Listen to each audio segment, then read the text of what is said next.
Now at 5 o'clock, fresh new clues in the jet crash at Hanscom Field, and they may be pointing to a deadly mistake. Today, the NTSB released its preliminary report on that crash, which killed 7 people.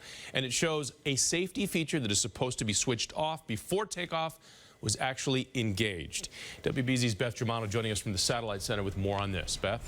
Jonathan, it is called a gust lock, and pilots turn it on when they park a plane on a tarmac to prevent any wind damage. If it's still on when the plane takes off, it can't lift off the ground. Again, the NTSB's report is preliminary, but it is focusing on that lock that might have been caught in a pre-flight check.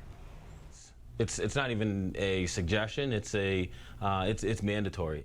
Aviation expert Anthony Tivnan talking about pre-flight checks that the pilots of the Gulfstream 4 apparently didn't take, according to the NTSB, which writes, review of the flight data recorder did not reveal any movement consistent with a flight control check prior to the commencement of the takeoff roll.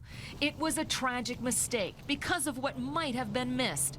A preliminary report on the crash says the plane's gust lock was on before it took off, a lock that controls components that help lift the nose of the plane. They wouldn't really know that the lock was engaged until they proceeded to attempt to take the aircraft off of the ground.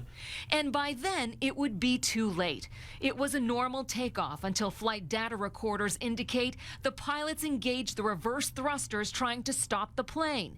Tire marks consistent with braking were observed to begin about 1,300 feet from the end of runway 11. But on a 7,000-foot runway, which is the length of runway 11 at Bedford, that you don't have enough time.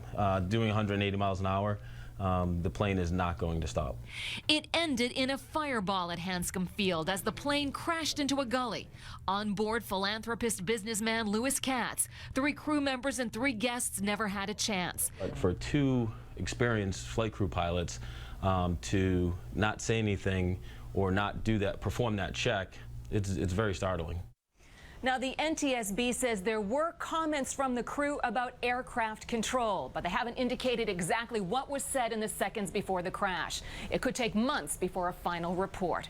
Live in the Satellite Center, I'm Beth Germano, WBZ News. Lisa? All right, Beth, thank you.